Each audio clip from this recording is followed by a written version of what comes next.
What if the government knows we are not alone, and they've been hiding it for decades?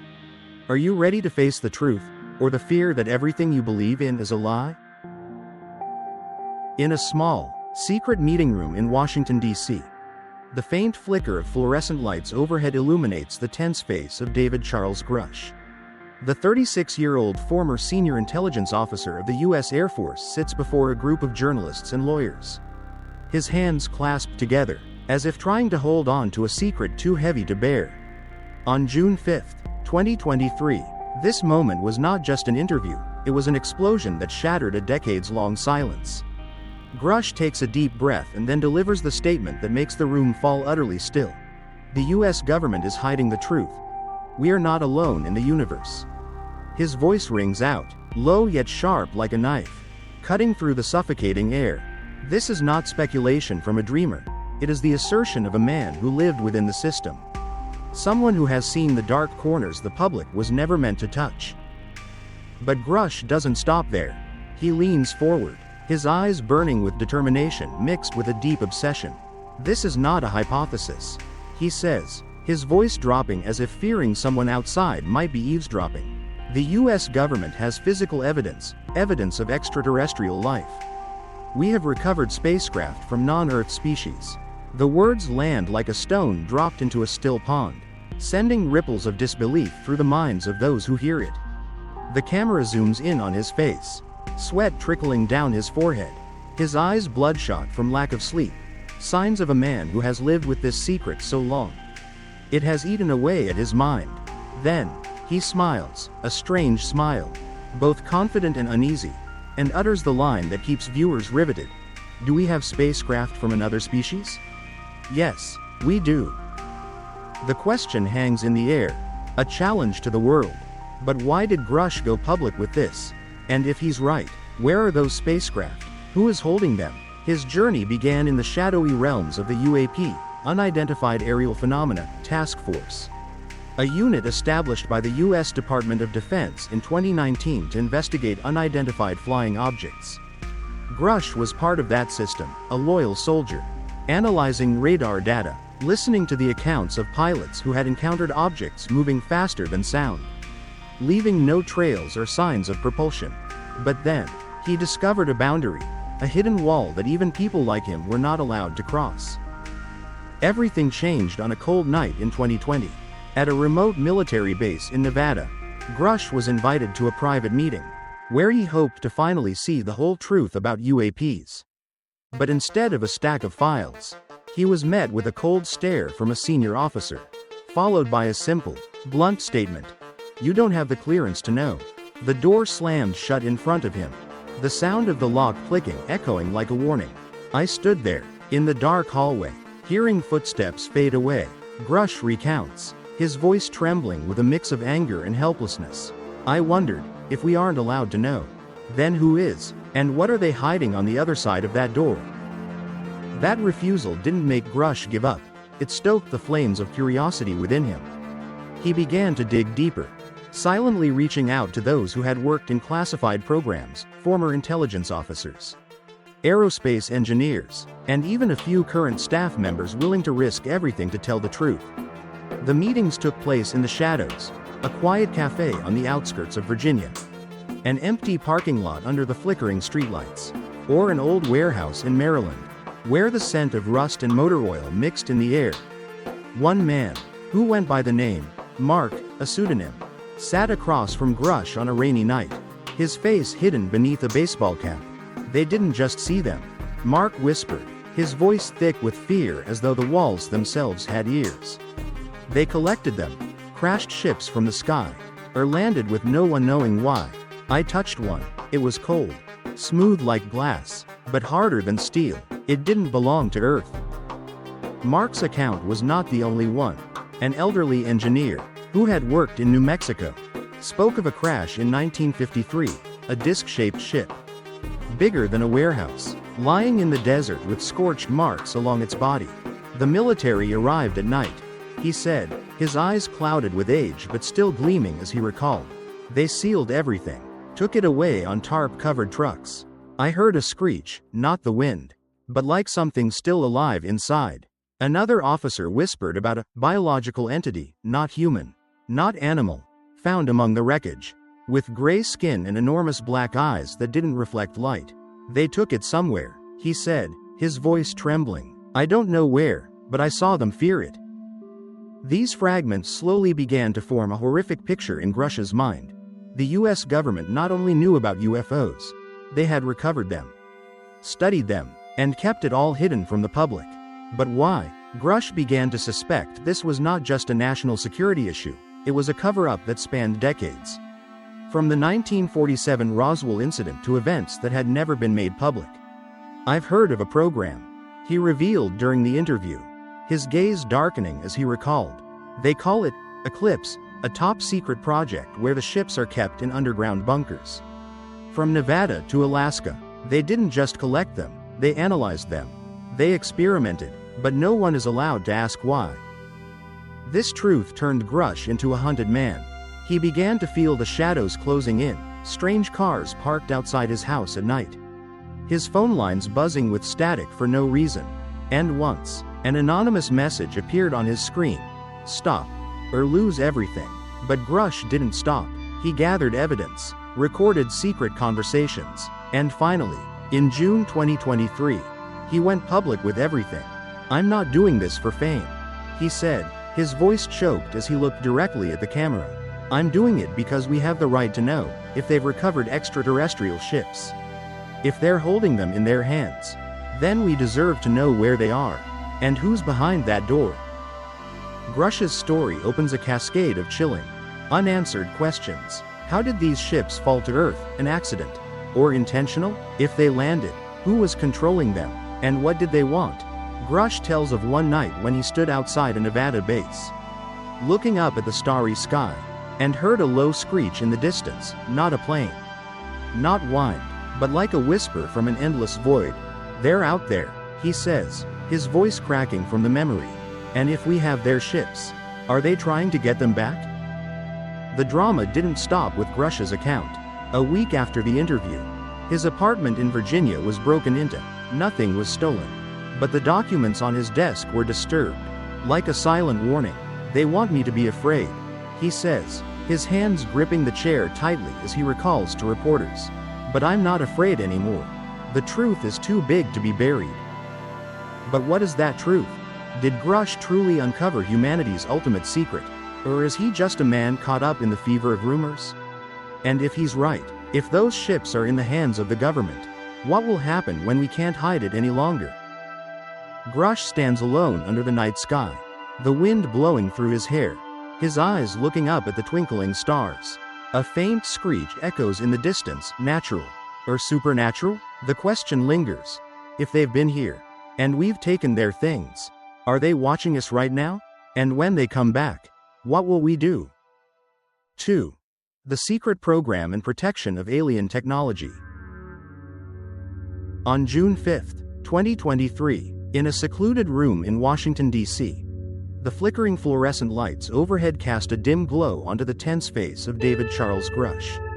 This 36-year-old man, a former senior intelligence officer of the U.S. Air Force and a member of the UAP, Unidentified Aerial Phenomena, Task Force, sat across from a group of journalists and lawyers, his hands tightly clasped as if trying to restrain a secret too great to hold any longer. Grusch was no stranger to the dark corners of the U.S. government. He had spent over a decade working in the shadows of the National Geospatial Intelligence Agency, NA, and the National Reconnaissance Office, NRO, tracking invisible threats from the sky. But on that day, he was not there to discuss familiar missions. He was there to reveal a secret he believed had been buried for far too long, a top-secret program where the U.S. government not only knew of the existence of extraterrestrial spacecraft but also kept them in their possession. Locked behind steel doors no one was allowed to approach. Grusch began his story with a deep voice, each word hitting the silence like a stone dropped into a calm lake, sending ripples through the minds of his listeners. I was once part of the UAP task force, he said, his sharp gaze sweeping across the room. Our mission was to investigate unidentified aerial phenomena, objects moving at speeds and trajectories that no aircraft on Earth could replicate. But there was one boundary we were never allowed to cross. He paused, breathing heavily, as if that memory still weighed heavily on his shoulders. We were not allowed access to the documents regarding the UFO recovery program, a program that I know is real. Thanks to those who have been part of it. Grusch's story began in 2019 when he was assigned to the UAP Task Force, a unit established by the U.S. Department of Defense to investigate reports of unidentified flying objects from military pilots and advanced radar systems. Such reports were not rare, from the 2004 Tic Tac incident off the coast of California, where U.S. Navy pilot David Grusch saw a cylindrical object moving at supersonic speeds, to hundreds of other cases recorded in the decade that followed. Grusch and his team were tasked with analyzing the data, looking for common patterns, and reporting to higher-ups. But then, one day, in a closed-door meeting at the Pentagon, he requested access to more sensitive documents, those related to the long-rumored recoveries. The response he received was not a file, but a cold look from a senior officer, followed by the brief statement, "You don't have the clearance." The door slamming shut before Grusch was not just a rejection, it was the beginning of a nightmare. "I was blocked," he recalled, his voice trembling with a mix of anger and helplessness. "I asked them, if we're studying UAPs, why can't we know what happened? What have we found? But they didn't answer. They just looked at me as if I had crossed a line I wasn't supposed to." From that moment on, Grusch began to suspect that something bigger and darker was going on behind the curtain of the Pentagon. He didn't give up. Instead, he quietly reached out to trusted individuals, former intelligence officers, aerospace engineers, and even a few current employees from secret agencies. The meetings took place in the dark, at quiet cafes in suburban Virginia or vacant parking lots under flickering streetlights. And what they revealed sent a chill down his spine. One cold winter night in 2021, in an old warehouse in Maryland, Grusch sat across from a middle-aged man, his face scarred and eyes hollow from sleeplessness. This man, who went by the name John, a pseudonym, had once worked for a top-secret program code named Eclipse. John's voice was hoarse, as if each word had to struggle to escape his throat. "We didn't just see them, we collected them. Spaceships, debris, even bodies." Grusch leaned forward, his heart pounding as John continued. "I saw one. It was metal. But not metal. It was curved, smooth, as if cast from something not of this earth.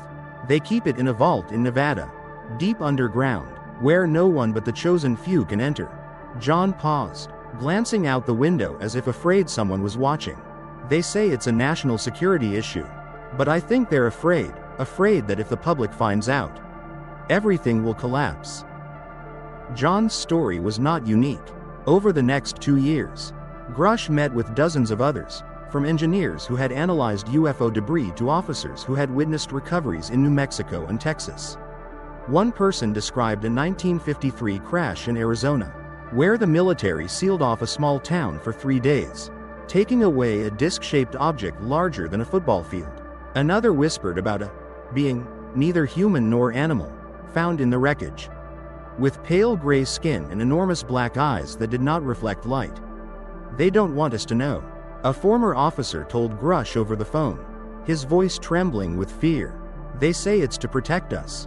But protect what? The truth, or their power?" These revelations left Grusch lost between doubt and obsession. He began asking questions. Why would the US government, with all its power and resources, conceal this? If they had truly captured extraterrestrial spacecraft, and perhaps technology far beyond human imagination, what were they doing with it? "I heard about a program," Grusch revealed in the 2023 interview, his gaze darkening as he recalled. "They call it Blue Vault, a decades-long project that started after the Roswell incident in 1947. They didn't just collect, they studied. They reverse-engineered. There are underground laboratories, engineers working day and night to understand how those ships fly, how they defy gravity. But none of us, not even the UAP task force, were allowed anywhere near it." The denial of access was not just a slap in the face to Grusch, it was the spark that ignited his determination. He began gathering evidence, recording secret conversations, and writing detailed reports to Congress. But with each step he took closer to the truth, he felt an invisible shadow following him. "I'm being followed," he said, his voice dropping as though afraid someone was listening. Strange cars parked outside my house. My phone picking up random interference. And once, I received a message. Just one line. Stop. Or lose everything. But Grusch didn't stop. In June 2023, he went public with everything to the media. With the support of lawyers and allies in Congress. I'm not doing this for fame, he said, his eyes red from lack of sleep. I'm doing this because we have a right to know if they're holding extraterrestrial technology. If they're communicating with something out there, we have the right to know. Grusch's story raises a chilling series of unanswered questions. If the US government really has captured extraterrestrial spacecraft, what did they find in the wreckage? Technology beyond its time, anti-gravity engines, endless energy, or something far more terrifying, like the sign of a civilization watching us from the shadows? And if they've reverse engineered it, like the rumors about Blue Vault, what have they done with that power? Used it to protect humanity? Or to consolidate the power of a few in the shadows? They say it's a national security issue. Grusch repeats, his voice filled with doubt. But security for whom? Us? Or them? The drama doesn't end with Grusch's account. A week after the interview, his office in Virginia was broken into. Nothing was taken. But the documents on his desk were shuffled. Like a silent warning. They want me to be afraid, he told reporters, his hands gripping the chair. But I'm not afraid anymore. The truth is too big to be buried. But what is that truth? Has Grusch truly uncovered the ultimate secret of humanity? Or is he just a man caught up in a frenzy of rumors? And if he's right, if Blue Vault exists, what awaits us when that door finally opens? Grusch stands alone under the night sky, gazing up at the twinkling stars. A low whistle sounds from afar. Wind? Or something else? The question lingers. Are we being protected from the truth, or from the very ones who are hiding it? And if they fail, who will pay the price? 3. The strange spaceships. Not of human origin. Is there something out there, not ours, not from Earth, that is in human hands? Can you imagine that what we touch might come from another world, or a dimension that we cannot even begin to comprehend? On June 5, 2023, in a secluded room in Washington, D.C., David Grusch sat surrounded by journalists, the flickering fluorescent lights casting a harsh glow on his tense face, a face marked by determination mixed with deep obsession. Grusch, a former senior intelligence officer of the U.S. military, was no stranger to secrets. With over 14 years of service in the shadows of the National Geospatial Intelligence Agency, NGA, and the Unidentified Aerial Phenomena, UAP, task force. He had seen things far beyond the imagination of the public. But today, he was not here to talk about ordinary unidentified flying objects. He was here to speak about something more specific, more terrifying. Spaceships that were not of human origin, made from materials that Earth's science could not decipher. Grusch leaned forward, his voice deep but sharp, as if drawing the listeners into a supreme secret. These ships are not ours, he stated, his eyes flashing with an odd gleam, both excited and uneasy. They were not made by humans, not by Russia, not by China, not by any country on this planet. They come from an extraterrestrial species, or perhaps from a different physical space we have never touched. His words struck the room like an electric current, causing those present to hold their breath for a moment, gazing up at him with astonishment and doubt. But Grusch did not stop. He raised his hand, as though trying to paint the image of these ships in the air. Their materials, these strange metals, do not belong to our periodic table. They are something beyond humanity's understanding.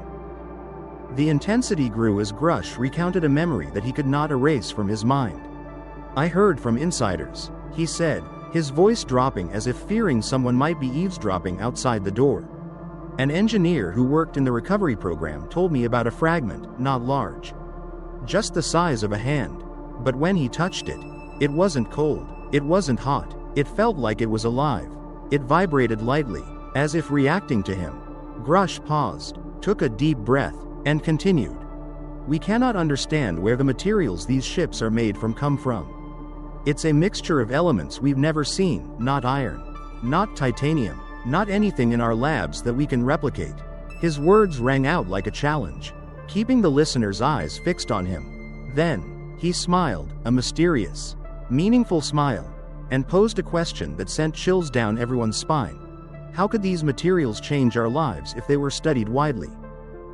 Grusch's journey with the strange ships began during his time in the UAP task force, when he was tasked with analyzing data from UFO encounters. But what he discovered was not just blurry videos or radar signals, it was concealed reports. Whispers from former colleagues about fragments recovered from the deserts of New Mexico, the forests of Alaska, and even the depths of the Pacific Ocean. One winter night in 2021, in an old warehouse in Maryland, Grusch met a man who went by the name Paul, who had worked on a top-secret program code named Stardust. Paul sat in the shadows, his face hidden behind a baseball cap, his voice gravelly as if each word had to fight its way out. I saw a ship, not a fragment, but intact. It was round, smooth, without seams, without screws. Its surface, it changed, as though it were alive. We couldn't cut it, we couldn't burn it, our tools were useless. Paul's story was not unique. Another engineer, who had worked in Nevada, described a small metal fragment he held in his hands. It was so light it seemed weightless. But when placed on a table, it didn't move, as if it were anchored in space. It didn't react to a magnetic field. It didn't conduct electricity, he said, his voice trembling as he recalled. We tried everything, X-rays, lasers, acid, but it left no trace. It was as though it came from a place where our physics didn't apply. A military officer whispered about a ship recovered from the ocean floor near Hawaii. The exterior glittered like mother of pearl. But when touched, it vibrated at a low frequency, causing those nearby to feel dizzy and nauseous. They said it wasn't metal, he recalled, his gaze distant as if looking into the void. It was something else. These pieces of the puzzle painted a chilling picture in Grusch's mind. These ships were not just evidence of extraterrestrial life. They were products of a technology far beyond human imagination. But why were they here? Grusch began to suspect that these strange materials were not just substances. They might hold the secrets to limitless energy, anti-gravity engines, or even how to transcend space and time. If we understood them, he said during the interview, his eyes lighting up with a rare spark of hope, we could change everything: clean energy, space travel, medicine. But they don't want us to know. They keep it in underground bunkers, locked behind steel doors no one is allowed to open. The drama escalated when Grusch revealed a chilling detail from an anonymous source. Someone who worked at Area 51 told me, he whispered, his voice faltering with the memory. They found something inside a ship, not machinery, but a core, a heart. It glowed, constantly, and when they tried to analyze it, their equipment failed. They were scared, not because it was dangerous, but because they couldn't control it. That story sent a shiver through the listeners. Could these materials be the key to unlocking a new era for humanity? Or are they something so foreign, so powerful, that humanity should never touch them? Grusch didn't stop at recounting stories. He posed questions that made the listeners ponder. If they don't belong to Earth, then who created them? He asked, his voice echoing in the silent room. An extraterrestrial species? A civilization from another dimension? And if they sent them here, why? To explore, or to warn? He paused, as if speaking directly to each listener. And if we could study them, if we dare, what would happen? Who would we become? Or would we awaken something we cannot control? The air grew heavier as Grusch told of an event that happened right after the interview. One night, while he was driving home on a quiet road in suburban Virginia, a bright white light appeared in the sky, hovering above his car for a few seconds before disappearing. I don't know what it was, he said, gripping the wheel tightly as he recalled. But I felt it, like it was looking at me. And I wondered, do they know what I've said? Are they watching? That story left a chilling aftertaste, as a reminder that these ships are not just physical, they may be a sign of an intelligence far beyond our comprehension. Grusch stood alone under the night sky, the wind blowing through his hair, his gaze fixed on the twinkling stars. A low whistle echoed from afar. Natural, or supernatural? The question lingered. If these materials don't belong to us, then who do they belong to? And as we try to understand them, Are we inviting something closer? 4. The International Competition and Military Development Policy.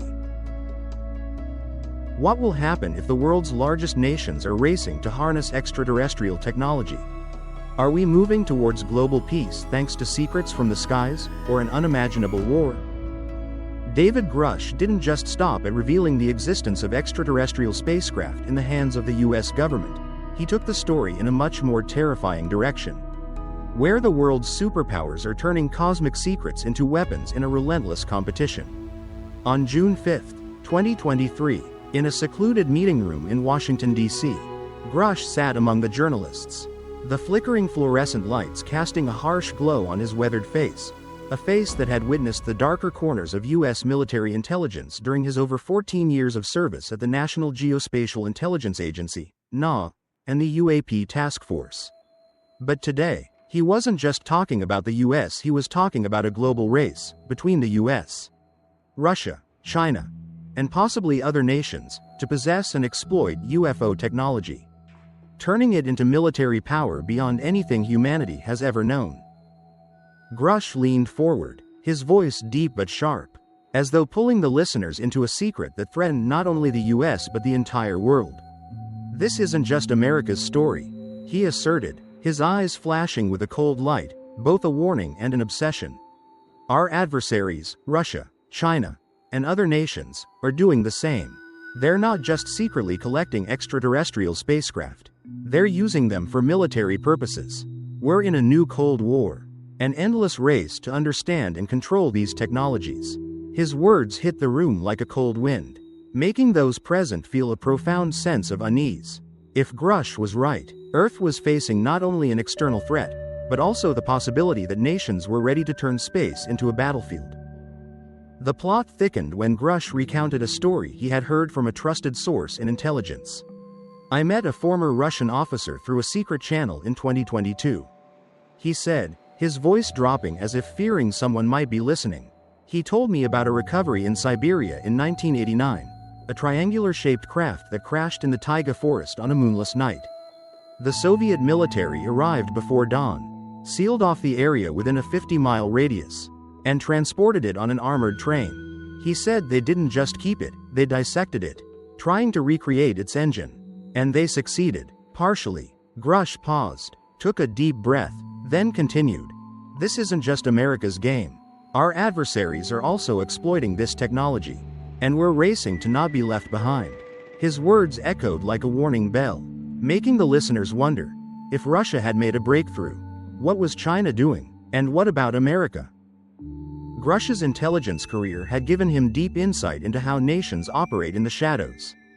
During his time at the UAP Task Force, he didn't just analyze UFO encounters on US soil, he also tracked reports from around the world, unusual radar signals off the coast of the South China Sea, strange lights over the Ural Mountains, and fragments rumored to be in the possession of the Chinese military.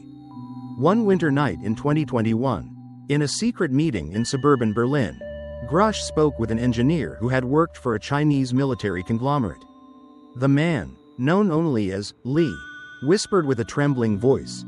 They found a ship underground in Xinjiang, not crashed, but buried thousands of years ago. It was small, but inside there was something glowing, non-stop. They called it the eternal flame, and are trying to use it to make weapons. Li's story wasn't unique. A source from Russia revealed that in 1996, a spherical object crashed near Vladivostok, and the Russian military brought it to a secret base in Siberia. They didn't just study it, the source said, his voice distant with the memory. They experimented with it, launching test samples into the sky, faster than any missile we have. One time, it lost control, crashed into the sea, and caused a small tsunami. They covered it up, saying it was a natural disaster. A former NATO officer spoke of a classified report from 2005. China had collected a fragment from the Mongolian border.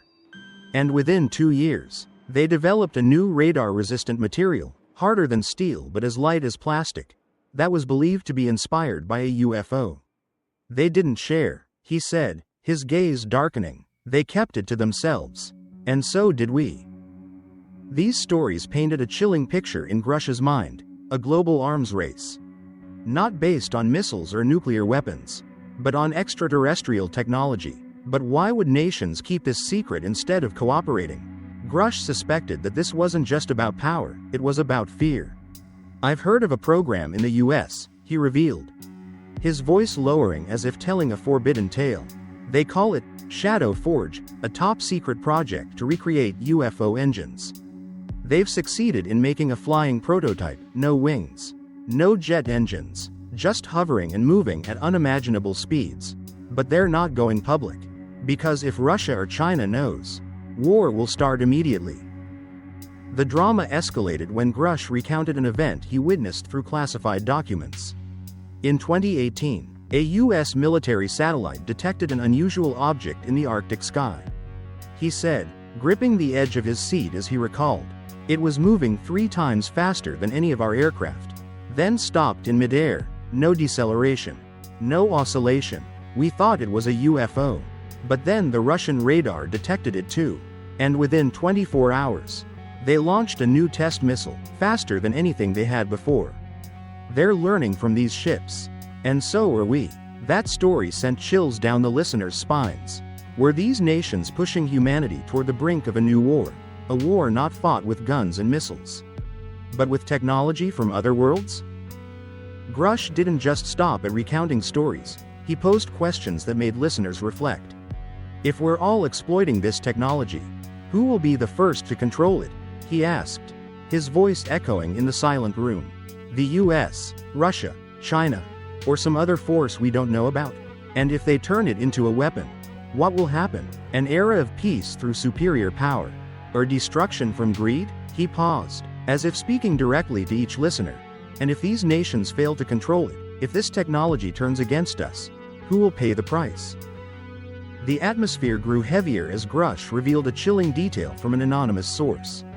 "Someone who worked at the Pentagon told me," he whispered, his voice faltering with the memory.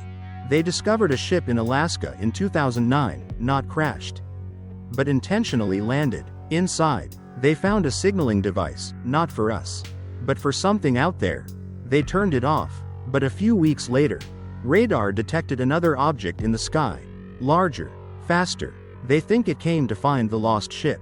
That story left a cold aftertaste, like a warning that this race wasn't just between nations, it was also with those who created these ships. Grusch stood alone in the room, his gaze turned to the window, where the night sky glittered with distant stars. A faint whistle echoed from afar. Wind? Or a signal from somewhere? The question hung in the air. If we turn their technology into weapons, will they leave us alone? And when they return to reclaim what was lost, how will we face them? 5. The hidden truth. UFO events that have yet to be exposed. If the government has known about spacecraft from outer space for over 70 years, why are we still kept in the dark? Is the truth about UFOs too terrifying to reveal, or are they hiding something bigger, far beyond our imagination? David Grusch not only speaks about extraterrestrial spacecraft and the technological race between nations, but also uncovers a deeper layer of secrecy, where clear evidence of UFOs has been buried under decades of denial and misdirection. During the interview on June 5, 2023, in Washington, D.C., Grusch sat among the journalists, the flickering fluorescent lights casting shadows on his weathered face, a face that carried the marks of over 14 years spent working in the shadows of the National Geospatial Intelligence Agency, NAV, and the UAP Task Force. With his experience, he was not just a witness, he was someone who had touched the edges of the secrets that the US government was determined to keep hidden. But today, he would not remain silent.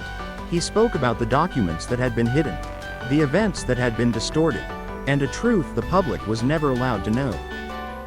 Grusch leaned forward, his voice low but sharp, as if pulling the listeners into a dark corner of history. There are hundreds of pieces of evidence and documents related to UFOs, he stated, his eyes darkening with deep disappointment. But they haven't been made public, not a single line. The US government continues to deny, minimize, and turn these events into jokes or trivial explanations. They don't want us to know, not because there's a lack of evidence, but because they have too much. His words hit the room like a cold gust, making everyone present feel a creeping sense of doubt. If Grusch is right, then the truth isn't just hidden, it's being suffocated, locked behind steel doors and lies woven over decades. The tension grew as Grusch recounted one of the most significant events in UFO history, the Roswell incident of 1947. "I've read the internal reports," he said, his voice lowering as if fearing someone might be eavesdropping. "On July 2, 1947, a craft crashed near Roswell, New Mexico. It wasn't a plane. It wasn't a balloon. It was something not of this earth." The U.S. Air Force arrived that night, sealed off the area, and seized everything: debris, materials, even things they didn't dare to mention. Grusch paused, took a deep breath, then continued. But the story they told the public kept changing. At first, they said it was a flying disc. Then just hours later, it turned into a weather balloon. Then, decades later, they called it a military experiment. They couldn't even keep a consistent lie. His words rang out like an accusation, making the listeners wonder, if it was just a weather balloon, why the secrecy? And if it was something bigger, what were they covering up? Grusch's journey in the intelligence world gave him the opportunity to access the forgotten pieces of the UFO story. During his time with the UAP task force, he not only analyzed recent encounters but also dug into the archives, old documents, sealed reports, and whispers from colleagues who had witnessed the unexplainable. One winter night in 2020, in a secret meeting in suburban Virginia, Grusch spoke with a former U.S. Air Force pilot who had been involved in Roswell when he was young. The man, known only as Tom, whispered with a trembling voice, "I was there, in the desert, when they pulled it from the ground. It wasn't metal, it was shimmering, smooth, like living glass, and there was something inside, not a person, not an animal. They took it away in a covered truck, and I heard a screech, like a soft cry, before they disappeared." Tom's story was not unique. An engineer who had worked in Nevada recalled an internal report from 1952 when a disc-shaped object landed near a military base in Utah. "The military arrived within 20 minutes, he said, his gaze distant as if looking into the past. "They took it away. But before they did, I saw a piece of debris, light as a feather, but unbreakable. They told us not to ask, not to talk, and then they erased all traces." A former CIA employee revealed that in 1962, a craft crashed off the coast of Florida, not by accident, but as if it had intentionally landed, and the U.S. Navy hauled it up from the bottom of the sea, hiding it in an underground base. "They didn't want anyone to know," he whispered, his voice choked. "They were afraid, not because of it, but because of what it represented." These stories painted a chilling picture in Grusch's mind. Dozens, perhaps hundreds, of UFO events have occurred across the US and the world. But all have been buried under the dust of time and denials. But why? Grusch suspected this wasn't just about national security, it was an intentional strategy to control the truth. "I heard about a program," he revealed, his voice lowering as if telling a forbidden tale. "They call it Silent Veil, a plan since after Roswell to hide all the evidence. From debris to witnesses. They don't just hide, they destroy documents, threaten those who speak out, and turn the truth into a joke so no one believes it." The drama intensified when Grusch recounted a chilling detail from an anonymous source. "Someone who worked at the Pentagon told me," he whispered, his voice faltering with the memory. "They have an underground archive, not at Area 51, but deeper, colder, where they keep things no one is allowed to see. I've heard about Roswell, not just a craft, but also beings, preserved in ice. They don't want us to know. Because if we do, everything will change." That story sent a chill through the room. Could these events be the key to understanding the universe? Or are they something so dangerous, so foreign, that the government must bury them forever? Grusch didn't just stop at recounting stories, he posed questions that made listeners reflect. If they have evidence from Roswell and hundreds of other incidents, why haven't they made it public? He asked, his voice echoing in the silent room. Are they afraid we'll panic? Or are they afraid we'll question their power? And if they're hiding these beings, who are they? Where did they come from? And what do they want? He paused, as if speaking directly to each listener. And if the truth is exposed, if we know everything, what will we do with it? Will we unite, or will we fall apart in fear? The atmosphere grew heavier as Grusch recounted an event that happened after the interview. One night, when he was driving home through a quiet road in suburban Virginia, a blinding white light appeared in the sky, hovering above his car for a few seconds before disappearing. "I don't know what it was," he said, his hands tightening as he recalled. "But I felt it, like it was watching me. And I wondered, do they know what I've said? Are they watching me?" That story left a cold aftertaste, like a reminder that the truth isn't just hidden, it's protected by forces that don't want it to see the light of day. Grusch stood alone in the room. His gaze turned to the night sky filled with distant stars. A faint whistle echoed from afar. Wind? Or a whisper from the past? The question hung in the air. If the truth about UFOs has been hidden for 70 years, what will await us when it breaks free? And when we face it, will we be ready?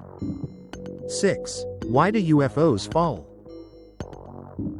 If spacecraft from outer space are more advanced than any of our technology, then what makes them fall to Earth?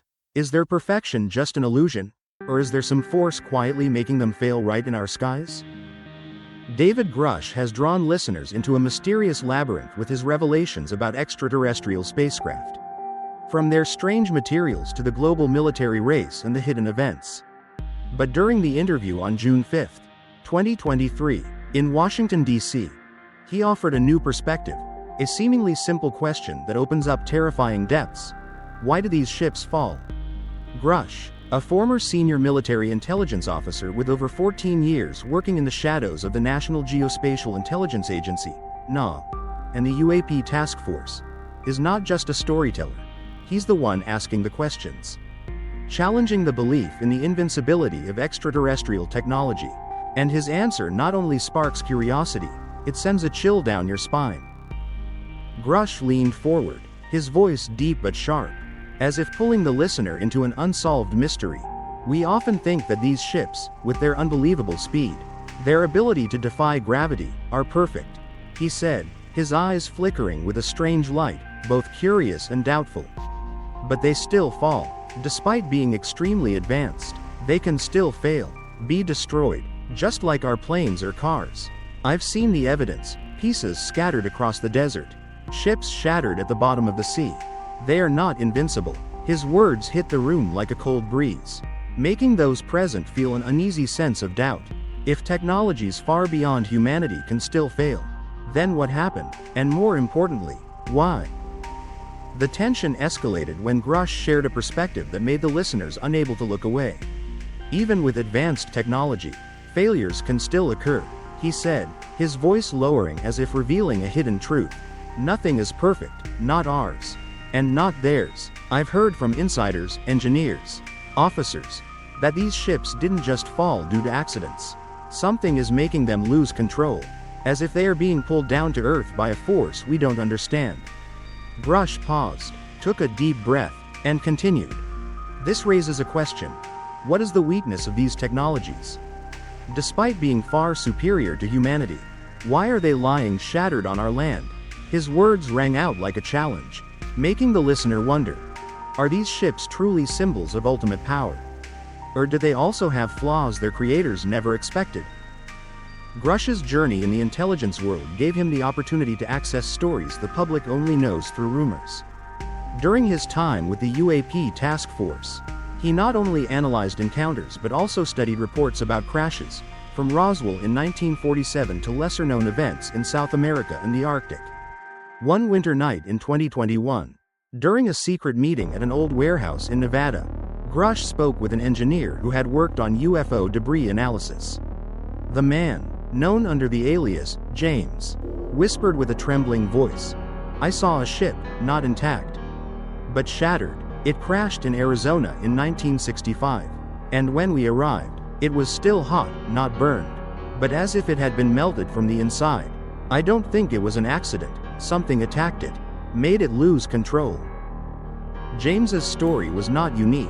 A former Air Force officer recalled a crash in Greenland in 1978, a disc-shaped object falling from the sky, leaving a deep hole in the snow. "We thought it was shot down," he said, his eyes distant as if looking into the past. But there were no bullet or missile marks, just strange burn marks. As if something had burned through it with energy. It fell, and when we arrived, it was still vibrating, like it was alive, but dying. Another source from Brazil revealed that in 1986, a spherical craft fell into the Amazon rainforest. No explosion, no smoke, just a long whistle before it disintegrated into pieces. It was like self-destructing. The source whispered, his voice choked, as if it didn't want us to touch it. These stories painted a chilling picture in Grusch's mind. These ships, no matter how advanced, can still fail, and not always due to random accidents. But why? Grusch suspected that their weakness wasn't just a technical issue, it was a sign of something bigger. I've heard of a theory, he revealed, his voice dropping as if telling a forbidden tale. Some people in the recovery program believe these ships don't fall because of failure, but because they're targeted. It could be their own kind, or another force out there, doesn't want them to reach Earth. They call it the interruption signal, a form of interference we can't see. The drama intensified when Grusch shared a chilling detail from an anonymous source. Someone who worked in Alaska told me, he whispered, his voice faltering with the memory. They found a ship in 1992, crashed in a snowstorm. Shattered but with no signs of collision. Inside, they found a power core, glowing, but flickering, as if dying. When they brought it back to base, all electronics within 100 meters failed. They think it was sabotaged from the outside, not an accident, but intentional. This story sent a chill through the room. Were these ships the victims of a war we don't know about? Or did they fall for a reason that even their creators didn't foresee? Grusch didn't just stop at recounting stories, he posed questions that made the listeners reflect. If they can fall, what made them fail? He asked, his voice resonating in the silent room. A technical fault from their creators? An attack from their own kind? Or is there something on Earth, in the atmosphere, in the magnetic field, that they can't withstand? He paused, as if speaking directly to each listener. And if they fell because they were targeted, who is doing it? A civilization from beyond? Or are we doing it without even knowing? The atmosphere grew heavier when Grusch recounted an event that occurred after the interview. One night, as he sat in his office in Virginia, a low whistle echoed outside the window, not wind, not a plane, but like the sound of something moving in the sky. I looked up, he said, his hands tightening as he recalled.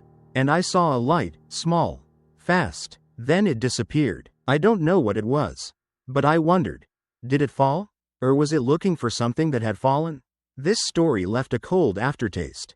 Like a reminder that these crashes aren't just in the past, they may still be happening. Grusch stood alone in the room. His gaze turned toward the starry night sky. A faint whistle echoed from afar. Wind? Or a signal from somewhere? The question hung in the air. If these ships are not perfect, then what caused them to fall into our hands? And if we are not the only ones searching for them, then who, or what, is waiting out there? 7. Multiple UFO incidents. Discoveries of strange activities. If the extraterrestrial ships not only crash to Earth but also directly intervene in our lives, what are they trying to tell us? Are these appearances warnings, or an invitation we are not yet ready to respond to?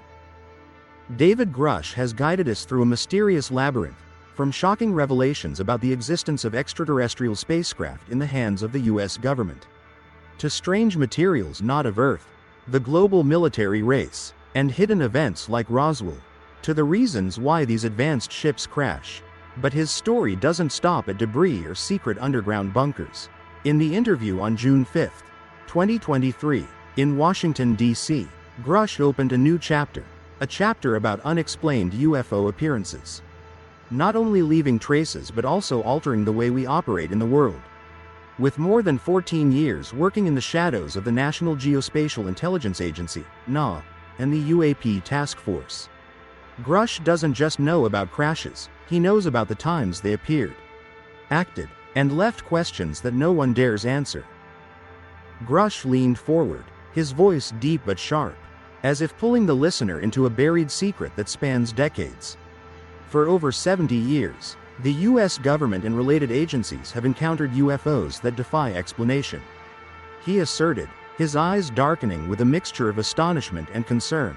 These are not just fleeting sightings or blurry radar signals. These are real events, times when they came close, intervened, and left an imprint. I have seen reports, hundreds of cases, from fields in the Midwest to top-secret military bases. And they didn't just observe, they acted. His words felt like an electric shock through the room, leaving those present with an uneasy sense of doubt. If these ships don't just crash but also interact with us, what is their purpose, and why has the government remained silent? The tension built as Grusch shared one of the most shocking events he had ever researched, the incident at Malmstrom Air Force Base, Montana, on March 16, 1967. I read the internal reports, he said, his voice lowering as if afraid someone might be eavesdropping.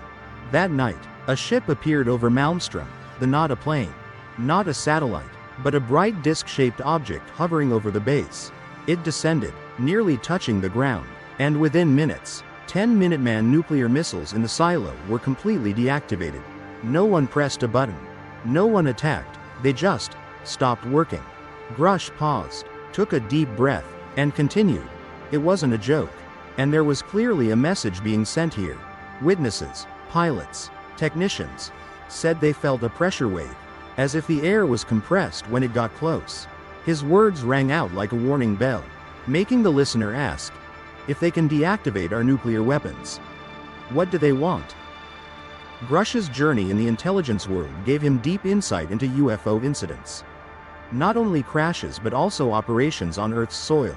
During his time with the UAP task force, he accessed sealed reports, documents detailing not only the crashes but also UFO appearances with clear intentions.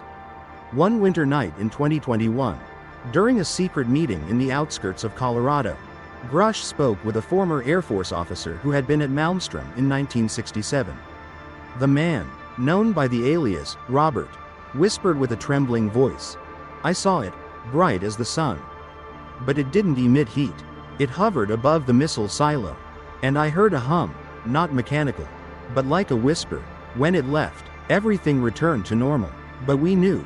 It did that on purpose. It wanted us to see it." Robert's account was not unique. An engineer who had worked at a military base in Nevada described an event in 1974 when a spherical object appeared in the sky during a missile test. "It moved faster than anything we had," he said, his eyes distant, as if looking into the past. Then it stopped, right above the missile launch. Suddenly, the missile lost its signal, plummeted to the ground, and exploded. We didn't shoot it down, it self-destructed. After that, the object disappeared as if it never existed. Another source from the UK revealed that in 1980, at RAF Bentwaters, 2 UFOs appeared on 2 consecutive nights, shining light on the area where nuclear weapons were stored. "We heard a hum," the source whispered, his voice choked. "The machines stopped working. The radar was jammed. They didn't attack, they just observed." These stories painted a chilling picture in Grusch's mind. These ships didn't just crash due to malfunctions. They appeared with intent, intervening at humanity's most critical moments. But why? Grusch suspected that these actions weren't random, they were signals. Messages we didn't yet understand. "I've heard of a theory," he revealed, his voice lowering as if telling a forbidden story. "Some people in the Pentagon believe these UFOs are targeting our nuclear weapons, not to destroy them, but to warn us. They call it the peace signal, a way to tell us we're on the wrong path. But if that's true, then why don't they make it clear? Why just appear and disappear?" The drama intensified as Grusch shared a chilling detail from an anonymous source. "Someone who worked at Malmstrom told me," he whispered, his voice faltering with the memory.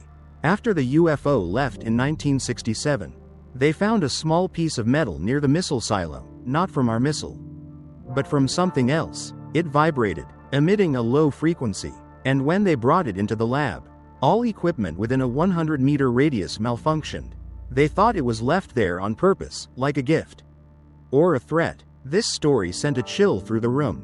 Were these interventions their way of communicating? Or were they testing us, seeing how we react to their power?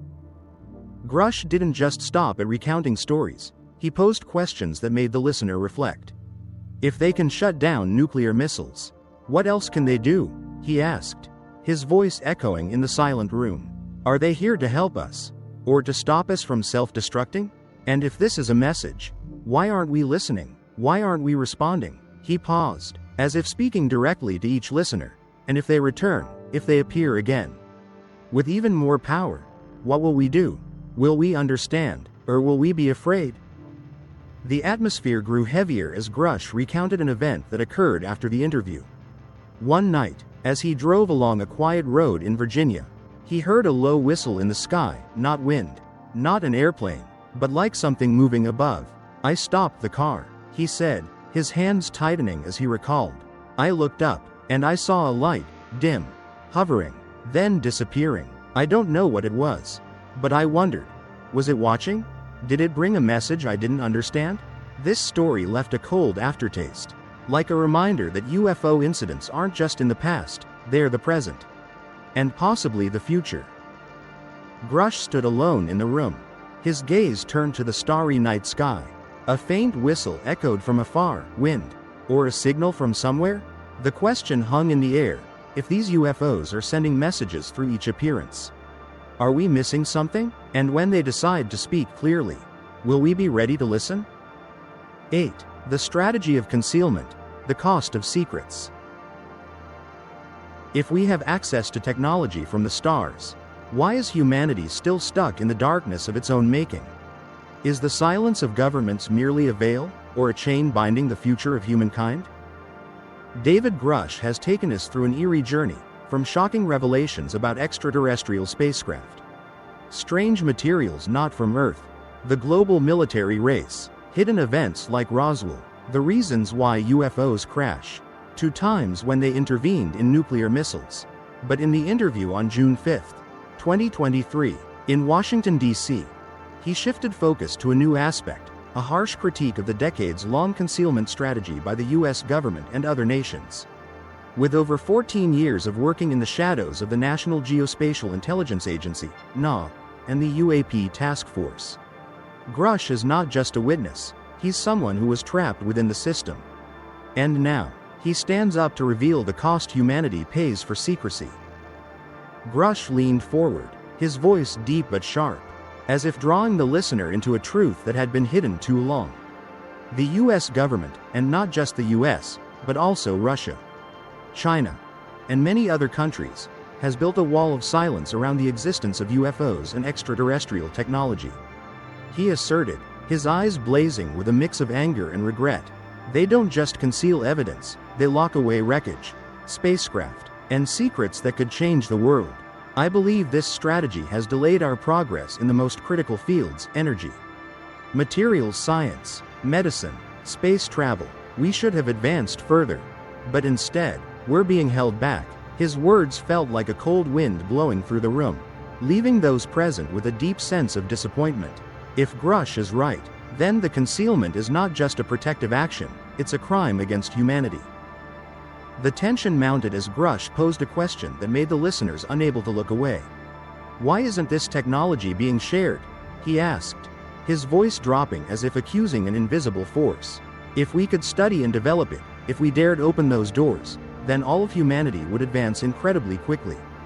Clean, infinite energy, materials stronger than steel yet lighter than air, ways to travel through space and time, all within reach. But instead, we are kept in a secretive environment where only a few know. And billions are left in the dark. Grusch paused, took a deep breath, then continued. The question is this secrecy harming all of humanity? Are we paying the price with our very future? His words echoed like a warning, making the listener ask, if these ships offer a chance to change the world, why are we rejecting it? Grusch's journey in the intelligence world has given him clear insight into how governments operate in the dark. From his time with the UAP Task Force, he not only analyzed encounters and crashes, but also discovered signs of a systematic strategy to control information. One winter night in 2021, during a secret meeting at a quiet cafe in the suburbs of Virginia, Grusch spoke with a former engineer who had worked on the UFO recovery program. The man, known by the alias Henry, whispered with a trembling voice, "I saw an engine, not machinery. But like an energy core, glowing and vibrating. It could power a whole city without fuel. But they wouldn't let us study it, they took it away.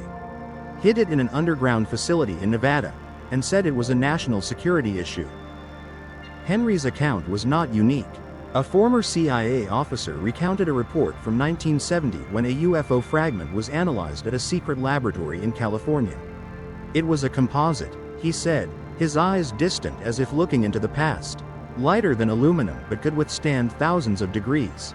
We could have used it to build spacecraft, skyscrapers, anything.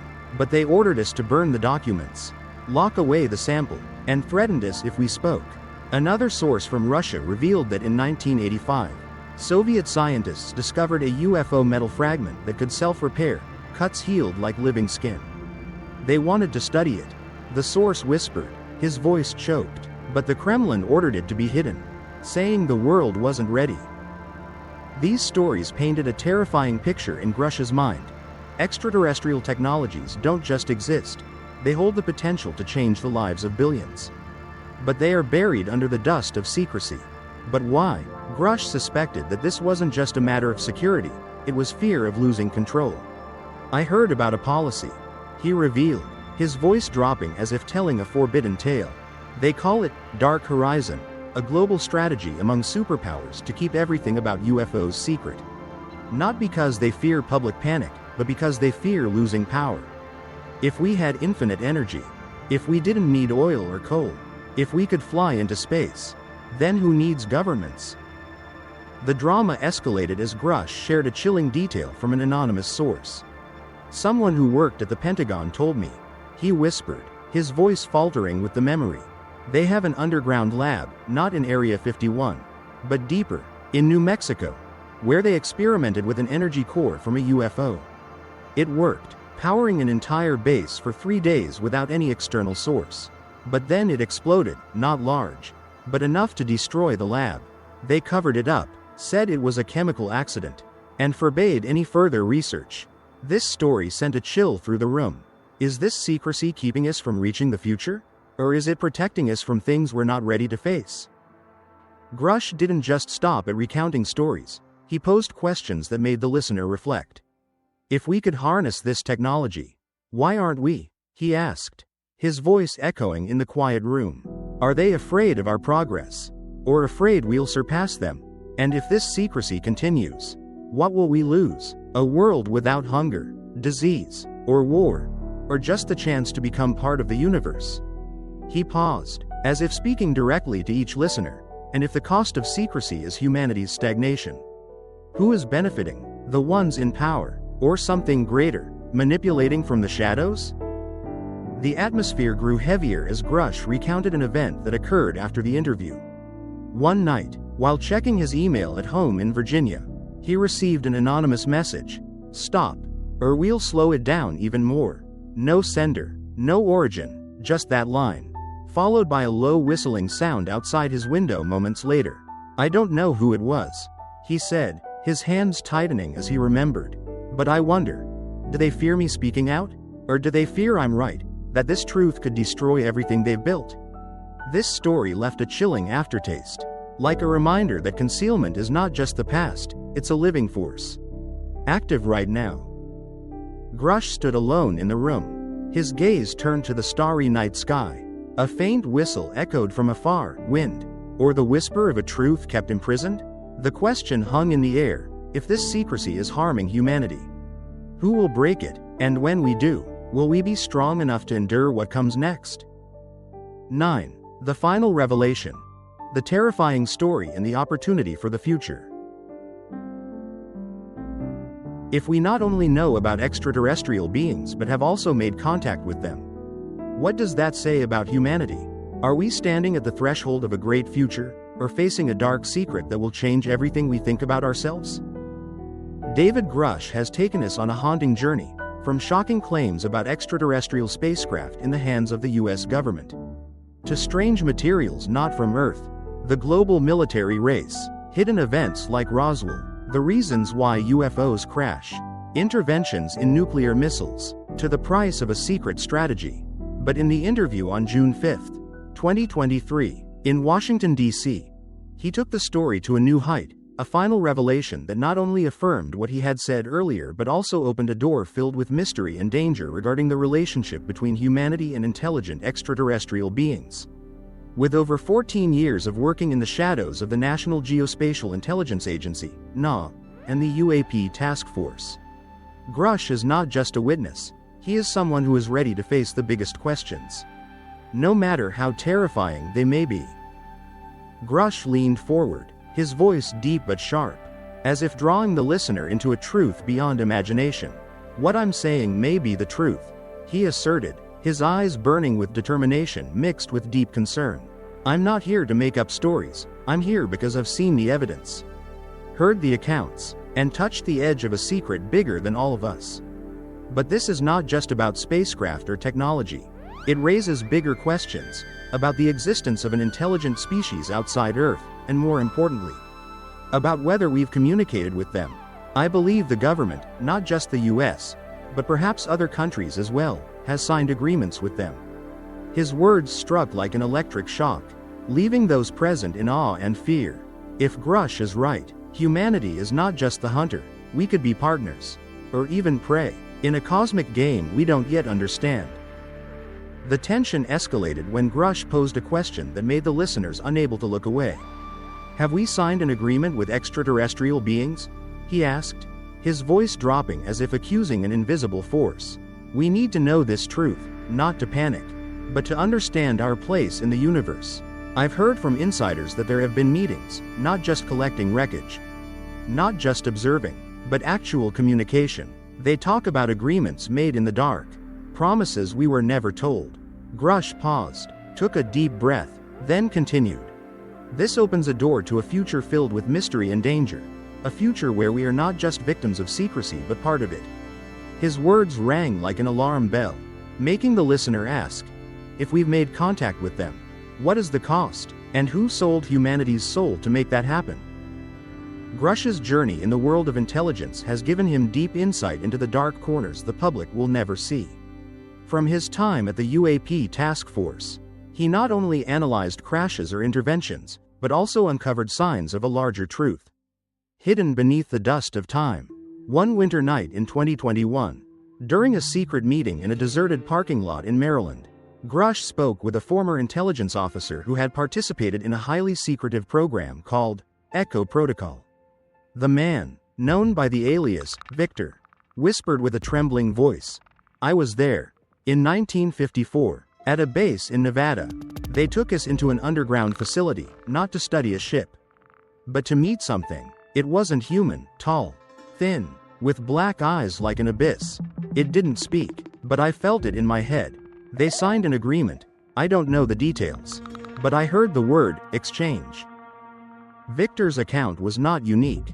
A former engineer who worked in Alaska recalled a report from 1969 when a ship landed near a military base and didn't leave immediately. "They didn't shoot," he said, his eyes distant as if gazing into the past. "Instead, a group of people in black suits arrived, not the military. Something else. They brought strange equipment, and after 2 hours, the ship flew off. I heard them talk about an agreement, that we took something. And so did they." Another source from the UK revealed that in 1982, at a secret location in Scotland, a UFO appeared after the military sent a special radio signal. "It landed," the source whispered, his voice choking. "They met, humans and something not human. I don't know what they said, but afterward, we received a batch of strange materials, like a reward." These stories painted a terrifying picture in Grusch's mind. Humanity doesn't just know about UFOs. We may have already collaborated with the beings controlling them. But why? Grusch suspected that these agreements were not just about technology, but about power, survival, or something darker. "I've heard of a theory," he revealed, his voice dropping as if telling a forbidden tale. "Some people in the Pentagon believe that we agreed to let them observe us, in exchange for technology. In exchange for silence. They call it the Dark Treaty, a commitment that we won't interfere. And they won't either. But if that's true, then what have we traded? A part of our planet? Or a part of humanity?" The drama escalated as Grusch shared a chilling detail from an anonymous source. "Someone who worked at the CIA told me, He whispered, his voice faltering with the memory. They found a device in a ship that crashed in 1975, not an engine, but like a recording device. When they activated it, it emitted voices, not English, not any Earth language, but clearly a conversation. They thought it was a recording of a meeting between humans and them. Then, the device was confiscated, and the person who analyzed it disappeared. This story sent chills down the spine of the listener. Have we signed an agreement no one knows about? Or are we being manipulated by a force beyond our comprehension? Grusch didn't just stop at recounting stories. He posed questions that made the listener reflect. If we've made contact with them, who are we in their eyes? He asked, his voice echoing in the silent room. Friends, enemies, or just an experiment? And if this agreement is real, what does it bring us? An opportunity to advance? Or a chain pulling us down? He paused, as if speaking directly to each listener. And if this truth comes out, if we know everything, what will we do? Will we accept it, or fight against it? The atmosphere grew heavier as Grusch recounted an event that occurred after the interview. One night, while standing outside his house in Virginia, a dim light appeared in the sky, not moving, just hovering, as if watching. I felt it, he said, his hands tightening as he recalled. Like a presence, not hostile, but not friendly either. And I wondered, do they know what I'm saying? Are they waiting for me to finish? This story left a chilling aftertaste. Like a reminder that Grusch's revelations are not just the past, they are a door opening to the future. Grusch stood alone in the room. His gaze turned toward the starry night sky. A faint whistle echoed from afar. Wind? Or the whisper of a forgotten agreement? The question lingered in the air. If we've made contact with them, what is the cost? And when this door fully opens, will we have the courage to step through? Or will we turn away from what awaits on the other side?